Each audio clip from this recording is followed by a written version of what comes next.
high school is the time that we are so self-conscious, right? We don't like anything that what we're doing. We think we're not good enough. We're not pretty enough. We're not skinny enough. My hair is not pretty enough. We're not enough. So my advice is, in this episode of Original Story, we will be interviewing Harriet Chung, actress, dancer, teacher, and arts entrepreneur. Harriet trained at the National Ballet of Canada and has performed in numerous professional musical theater productions, including The Phantom of Opera. Additionally, Harriet created and starred in the musical and 2021 film Golden Lotus, for which she has received international acclaim. In 2020, Harriet released a hit music video of A World Away from Golden Lotus and has an album coming out on Spotify right now. Over the past 2 decades, Harriet has also been teaching and founded the Harriet Chung Performing Arts School. Harriet, or as I'll say, Ms Harriet, actually taught me and introduced me to musical theater. And that's me at 7 years old. Okay, now onto the video.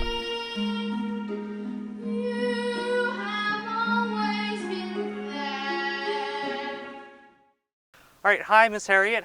How's it going? It's great. We are enjoying the beautiful day here today. Yeah, thank you so much for doing this interview. No problem. It's my pleasure.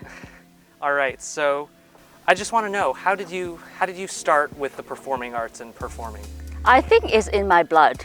I actually, since I was 5 or 6 years old, I would gather my neighborhood kids and I said, okay, you're going to sing, you're going to play the harmonica, you're going to do the drums, and let's go rehearse. And then I'll grab, get the neighborhood kids. I was in public housing, so lots of kids around. Okay. So I would get them out and rehearse, and then I would make the fake tickets and give it to our parents and come to see our show. So that's how I started.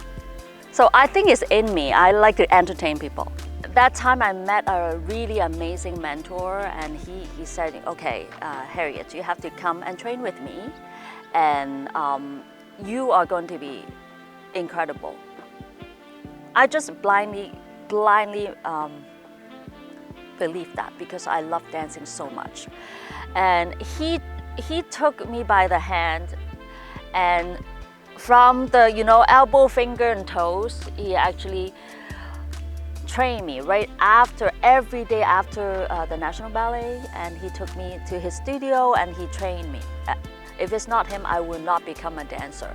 So I'm very, very thankful. So I put in a lot of hard work.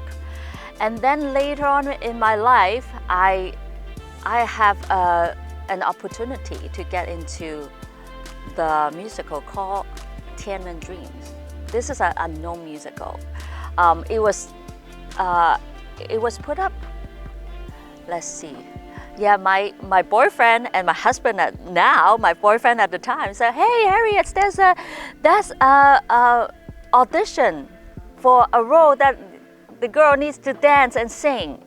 And it's your role. And I said, yeah, right, whatever. I'm not into musical. I only want to do ballet. And he said, no, let's try that. You just go for audition. And then when I went to audition, of course, the dancing have no problem, and the singing, I only know how to sing as a choir member, right? So it's all head voice and all this stuff. And they said, okay, they gave me a song, like I said, you're doing a callback. So they give me a song, and there's need a belter. I don't even know what is a belter that time. So and when I go back to callback, I hear so many amazing singers. And I said, no, for sure I won't get this. Let's forget about it. And then of course my husband said, no, just go in and try. You might be amazing. And then I went in, I tried the song, and they said, yeah, you just need coaching. And they hire me on spot. They love me because of my personality, I guess. It's just I'm right for the role. And that is the first amazing touch of musical theater for me. Out of all of these things and all of the things that you've done, what would you say is the most meaningful achievement? The most meaningful achievement? That's, of course, Golden Lotus. This is my baby. We worked really hard from the beginning by taking my husband to see Notre Dame de Paris to inspire him to do the whole musical, and I'm the lead. Every night we're doing demo songs that when we put the baby to sleep, we will be in our loft like screaming, yelling, singing, all these things. Until now, it's still developing. This baby is still growing very slowly, right? This is our baby. So I'm still working on this. This is my ongoing project, and I'm really, really proud of this. So right now, actually, we have over 50 awards for this this movie version of Golden Lotus. We have the best picture, best music, best soundtrack, best original music, and best actress. I have a few of them. So I actually get the best actress award in Paris. So how cool is that? We just put this film out and we're getting so much recognition. So right now there's interest from Korea. There's a big producer in Korea want to bring this to Korea and want to tour Asia with like in Singapore and Japan and stuff like that. So this is our next step for Golden Lotus. This is very meaningful because it's still ongoing, right? So I'm not stopping. I'm not stopping. Even I'm too old to do the lead one day, I will be training my next generation to do this Golden Lotus musical. And I hope this will be a legacy. This will be, because this is a Chinese ancient story. And the whole musical is in English actually. And so this is the marry of like combine the Western and the Eastern culture. And this is actually the first musical an Asian person wrote this musical. Like when you think about Miss Saigon, Flower Drum Song, it's all white people doing it, right? The Caucasian people. So this is a real Asian musical that we want to keep working on it and want the world to see. So this is a very meaningful project for me forever. Ms. Harriet, what's your favorite thing about working in the performing arts as an actor and also a teacher? Okay, as an actor, I can entertain people. Like I can tell my story. Storytelling is my thing.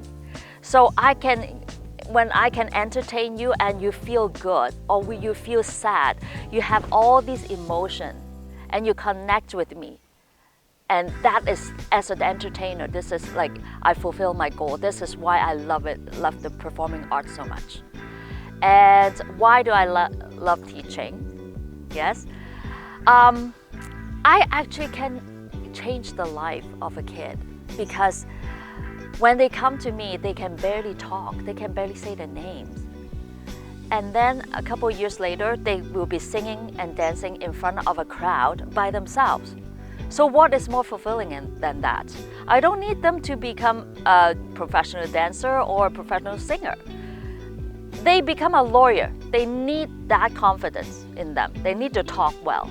They need to present themselves well. They need to open the shoulder. They need to talk well, right? What is more fulfilling than that? In the meantime, I have kids, he's going into Matilda, the professional theater right now. And I have kids that's going to the National Ballet. Like, this is incredible. This is like cherry on top. Okay. Yeah. But then sort of looking on the flip side of that, what would you say are some of the biggest challenges that you faced along this entire journey? Yeah, also, like always, the racism thing always come up. Like, well, it's back then in Phantom days. I actually really want to audition for Meg. And they just, that time is like, they're not aware. So they say, oh, but you're Chinese. We need blonde for Meg. But in the meantime, a couple years later, I was in Germany and they already have Asian Belle that time. And they said, oh, you must done Meg in Phantom because it's the totally syllabub kind of voice, right? I said, no, actually they didn't let me. So Toronto was a little bit behind back then, but now we're catching up. But still, we are facing a lot of challenge here. We are in like, yes, we are in a multicultural community, but I can still see, till today, is we need to be a lot better to get some good roles. Like right this couple years is actually I see the change, but we still need to work hard. We as Asian, we still need to work way harder to get some good roles. But the change is here, like it's getting there. So I'm very happy to get that.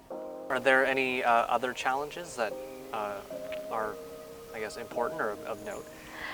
Challenges. Sometimes it's from parents, because parents, I get it, because I am a parent myself. So I get it. I only have one chance to get to give all these skills to the kids. Sometimes the parents are a little bit too much, so then turn off the kids, right? That's one group of parents. So the kids hate it.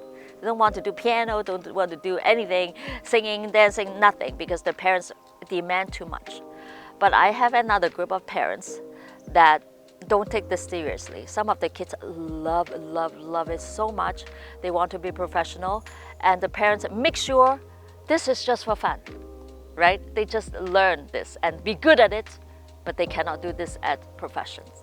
So this is my challenge, because sometimes I see the kids, oh my God, they're so good, and they quit on me because no time, they have to do their homework. So sometimes those are my challenge for teaching. There's some people who think, I'm not very good at singing, or I'm not very good at this, I'm not very good at that. And that thing requires natural talent to be good at. So what would you sort of say to that? How important do you think talent is to being good at something? I'm so glad that you brought this up. I'm telling you, I see so many kids come with zero talent. They will be totally almost tone deaf. They can pick up the pitch, or the kids is very, very tight. They cannot dance, they don't have the natural ability. Those kids come around amazingly because they love it so much. They will see, in a group environment, they will see, oh, this kid is so good, this kid is so good. Some of them they will go into, no, I'm not good enough. But I'm very good at motivating them. If you love it, if you put in your hard work, I guarantee you are good enough. I guarantee you will succeed. You need the parents to tell you, you need the teacher to tell you. You have to put in the hard work, and you will. And I see so many. And on the other side, I see so many talented kids that don't put in the hard work, and nothing will come out of them.